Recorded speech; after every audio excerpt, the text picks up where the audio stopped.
So, just a little update. Actually, on the beach in a minute. And I was asleep, and this man come round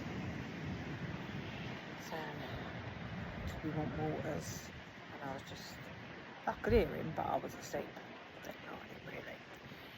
And Michael said, no. He said, "What about what did he say? The mama. What about the expecting mama? Me fucking expecting. I mean, mama to be. I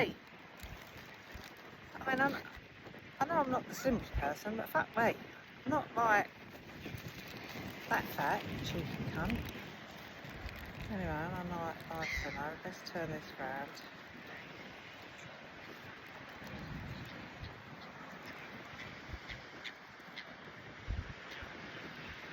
Look at behind me there. Stunning. Going out for a nice meal tonight. See, I'm quite taken with the place. Can't wait to go on the safari. A nice breeze down at the beach. Can't show you what actually, because I don't know how to turn the phone round.